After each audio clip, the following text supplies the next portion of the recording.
What is going on, guys? It is Nathan or Mr. You Know Who here today with another Destiny video. The 1.1.1 patch is live now. Finally, this is a huge patch. Tons and tons of exciting things in it. So I'm basically just gonna go through the patch notes and read them to you. So yeah. So for general, it says fixed an issue in which armor perks that increased ammunition carrying capacity resulted in ammunition loss upon respawn. Decreased overpenetration value for weapons with armor-piercing perks. Fixed an issue where items from the PS3 360 Destiny demo were using old power values. They have been adjusted to regular levels. Song of Ear U weapon tooltip now advertises the correct magazine size. The shoot to loot 2-second cooldown added to perk to prevent extra ammunition gains while ammunition bricks despawn. So that glitch, that heavy ammo glitch that posted the other day, is patched now. The Darkbreaker perk will now correctly damage Hive Shriekers. Snap Discharge will now increase attack speed as per the description. Thunder perk now has priority on the 4th Horseman tooltip. And full auto fixed an issue in which weapon perks stopped working while the trigger was being held down.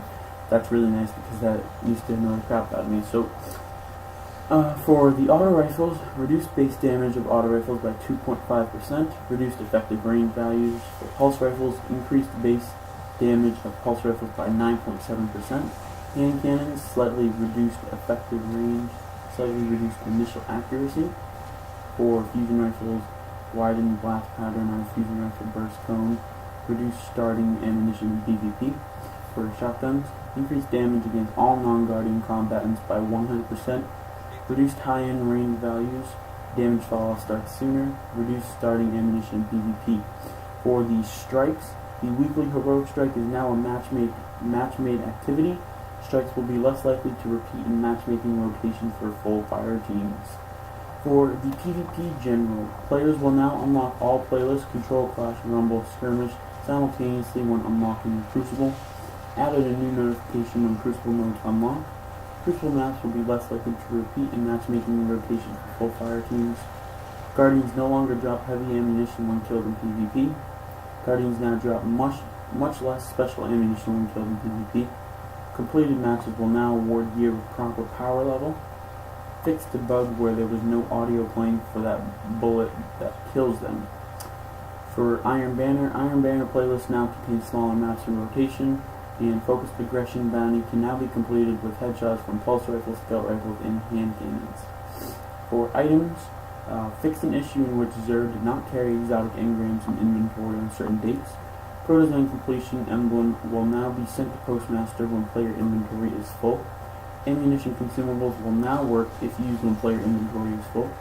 Fixed an issue that prevented qualifying players who had deleted their characters from claiming the Tumbler Sparrow from Tess Everest in Tower. For the user interface, the character inventory screen now displays faction reputation and weekly mark counters. Players in public spaces will no longer see voice notifications when a player is in a matchmade fire team enter. Players will now see improved notifications when teammates join and depart team and fire team chat channels.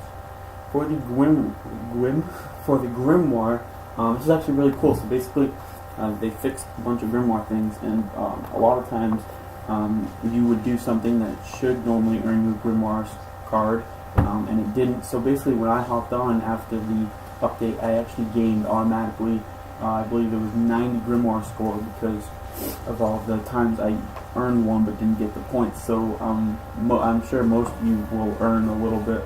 Might not be 90, might be more, might be less, but yeah. So for combined arms, Grimoire cards will now unlock when completing a Clash or Control game.